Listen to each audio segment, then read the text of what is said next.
زي ما قلت لكم احنا هنحاول نغوص في التفاصيل مش بس يوم 6 اكتوبر ولكن من قبله والتحدي.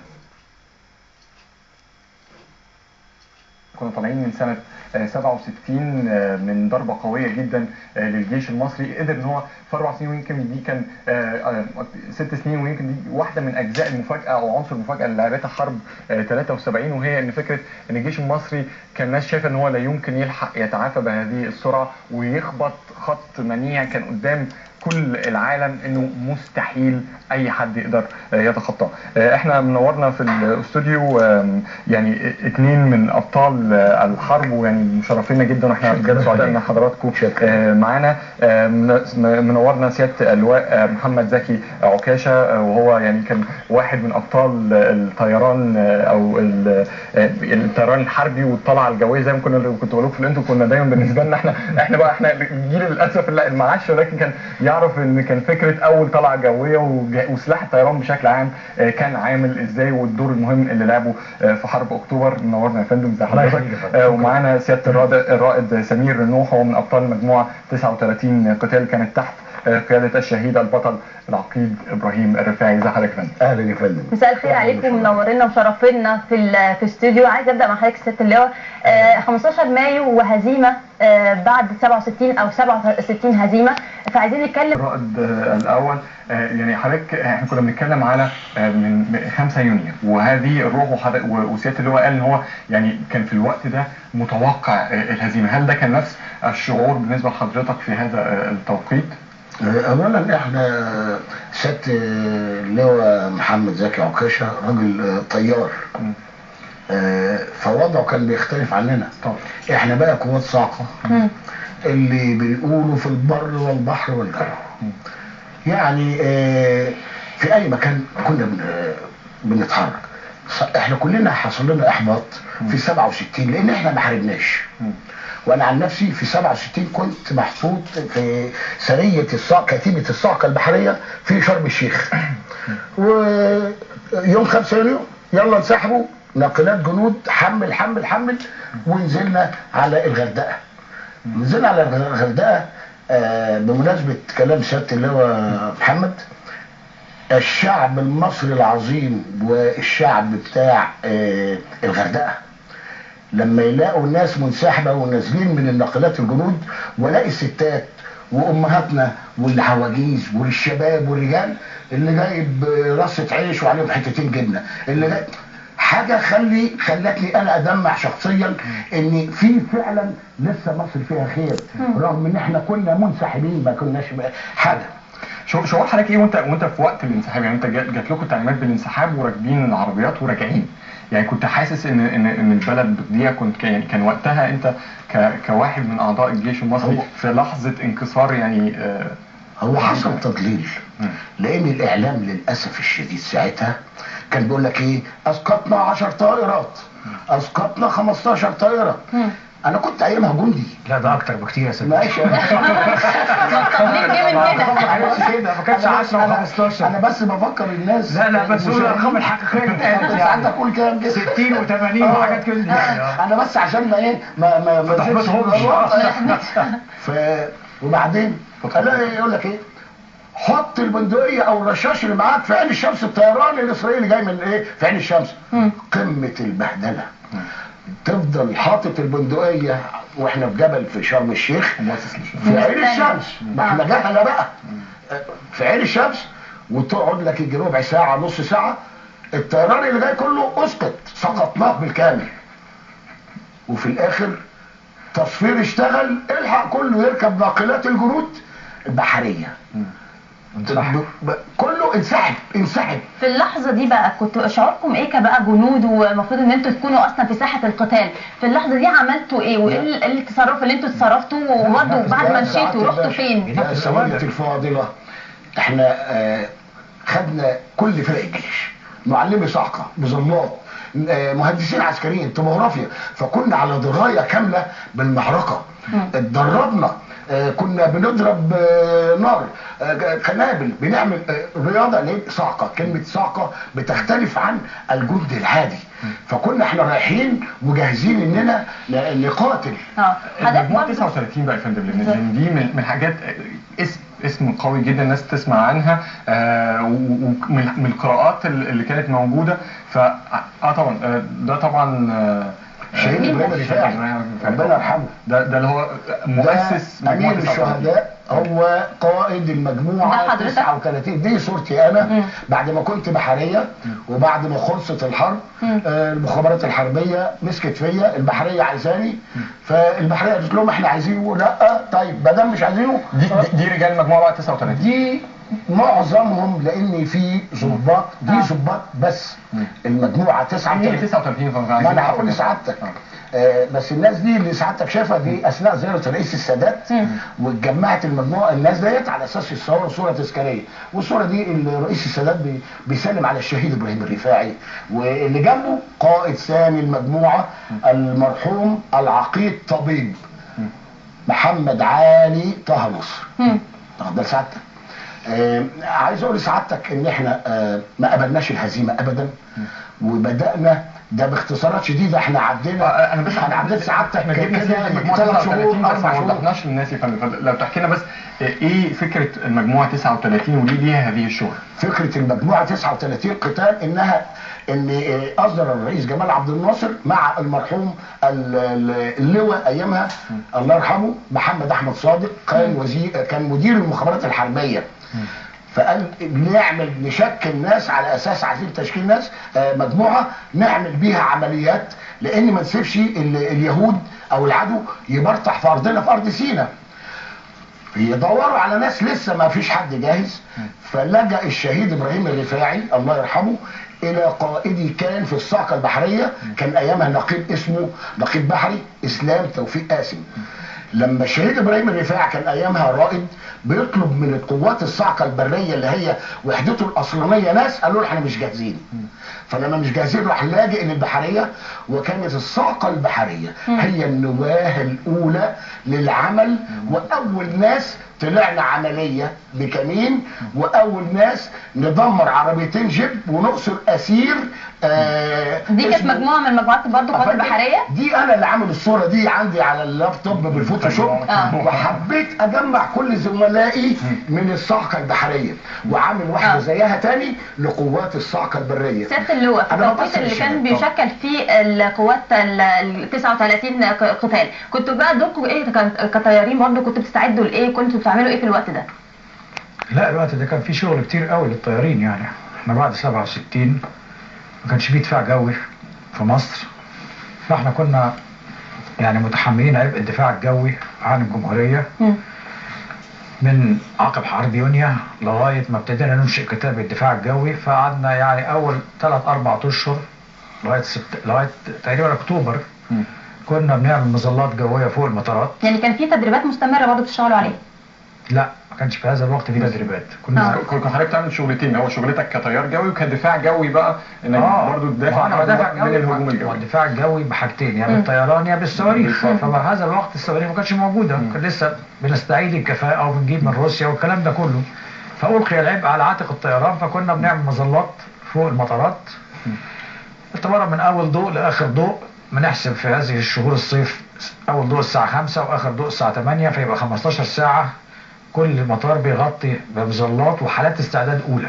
حالات الاستعداد الاولى دي يعني الطيار قاعد جوه الطياره ومربوط لمده ساعتين، بيطلع في الجو في خلال 3 دقائق.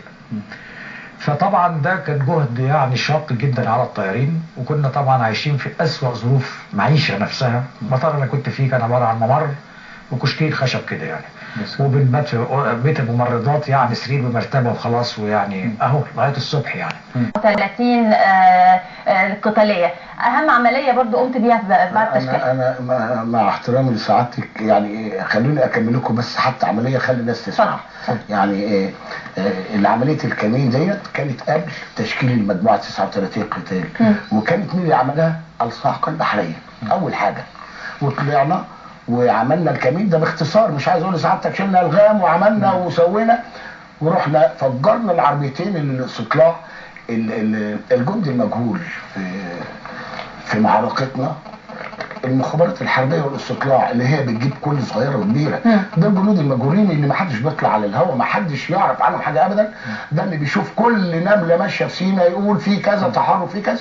فبلغنا بان في عربيات جيب يوميا بتيجي من اتجاه الجنوب او من اتجاه الشمال، وبناء عليه جت ناس من الصاعقه البحريه اللي هو واحده، وبدانا نصبنا كمين باختصار شديد برضو. وكنت انا اعوذ بالله من كلمه، انا معايا الغام، كنت انا قائد الجنب اليمين الغم، ومعايا زميل ليا اخر بيلغم الجنب الشمال. كل في الرمل لغمين فوق بعض، 6 الغام حطيناهم للعربيه لو جايين من الناحيه دي، والجنب الثاني 6 الغام 2 2 2، وعملنا على قد ايه العجل بتاع العربيات. علما اللغم الواحد يدمر دبابه، مش يدمر عربيه جيب.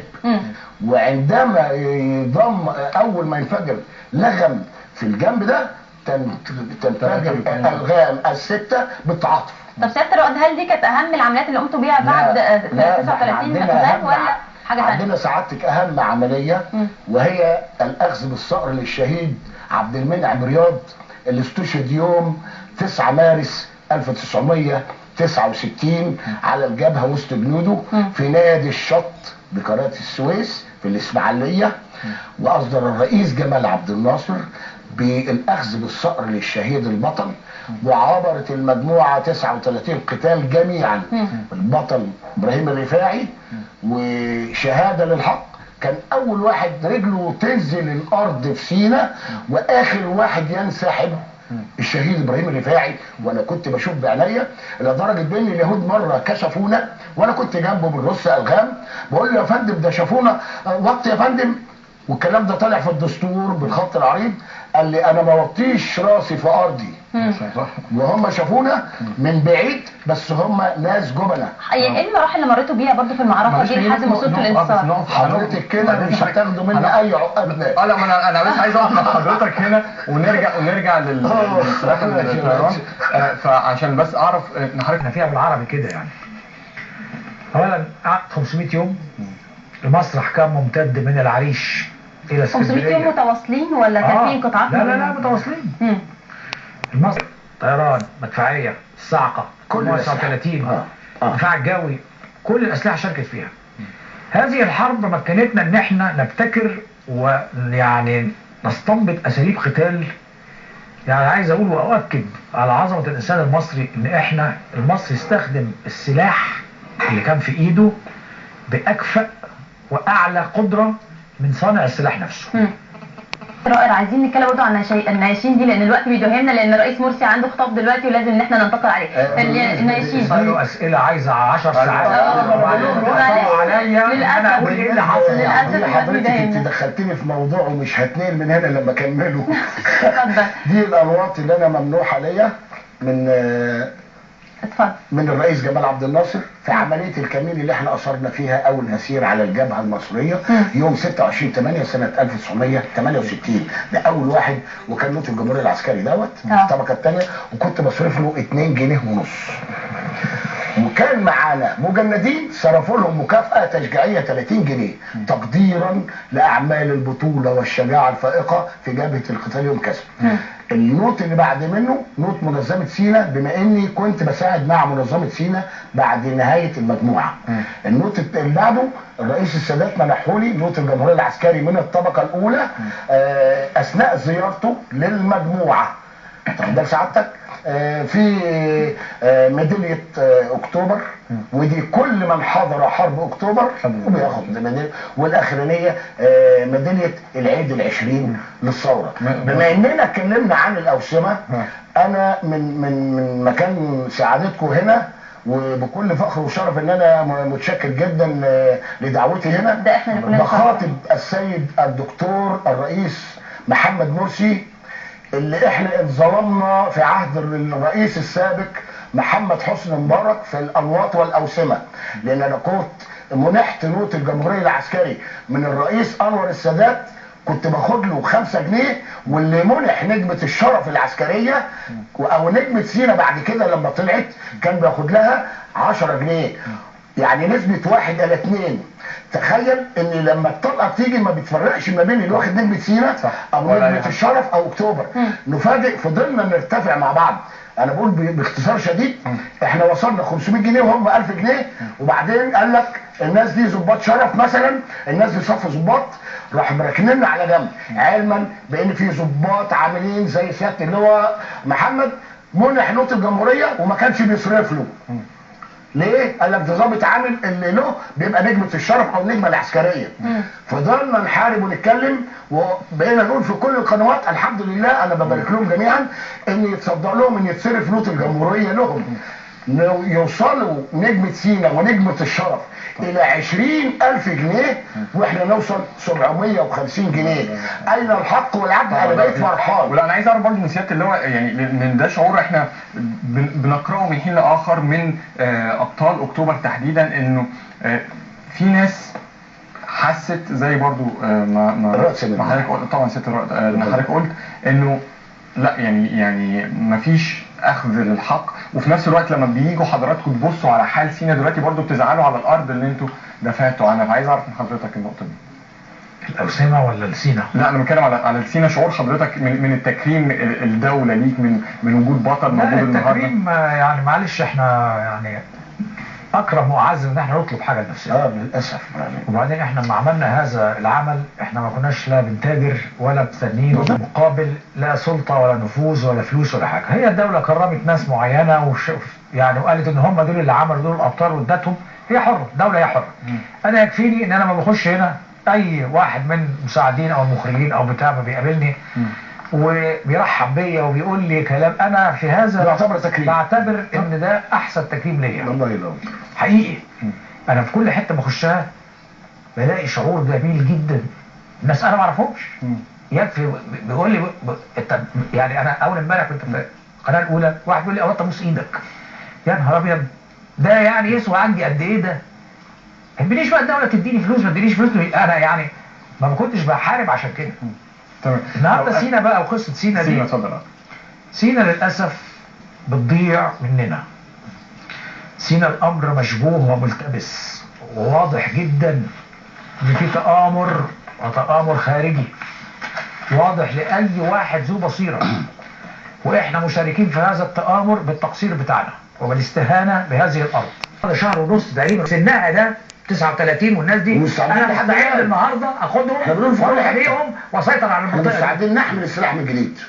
انما النهارده قواتنا المسلحه يوم 16/9 تنسحب من رفح للشيخ زويد عشان 3-4 عربيات 4 في 4 يهاجموا معسكر قوات الطوارئ الدوليه ويرفعوا علم اسود عليه. ايه ده؟ ايه ده؟ انا والله يا فندم في قوات مسلحه. انا بسمع من حضرتك ده بتمنى ان يكون في استعانه بالخبرات اللي عدت سينا حته حته وحافظاها من جوا وارضا، وفخورين جدا بجد والله بوجود حضرتك. يعني الواحد بقول لحضرتك احنا مستعدين، احنا في سننا انا عندي ناس جاهزه النهارده بالتليفون هجيبهم بكره الصبح هيجوا والله العظيم، ونروح نجيب سينا نسيطر على سينا دي. والله ايه المنطقه ايه؟ 40 كيلو في 30 كيلو؟ احنا عملنا قناه السويس ودبرنا خط بارليف. هيحصل علينا شويه عيال زي دول؟ والله مدافع والله واحنا كمان والله اصل جبل الحلال وكأن جبل الحلال ده غول. ايه جبل الحلال ده يعني؟ ده انا سيطر عليه في بالظبط 3 ايام. جبل الحلال ده ابطال 6 اكتوبر اللي شرفونا في كل العصور السابقه. طبعا بنشكر سياده اللواء محمد زكي عكاشه وسياده الرائد سمير نوح، بنشكركم جدا على وجودكم معانا، شرفتونا جدا النهارده. دلوقتي يا جماعه اكيد وراء كل بطل عظيم اسره عظيمه ساهمت في هذا المشوار العظيم. تعالوا نشوف الذكريات ونستعيد ذكريات 6 اكتوبر وانتصار 6 اكتوبر 73 من داخل اسر الابطال في بعد الفصل.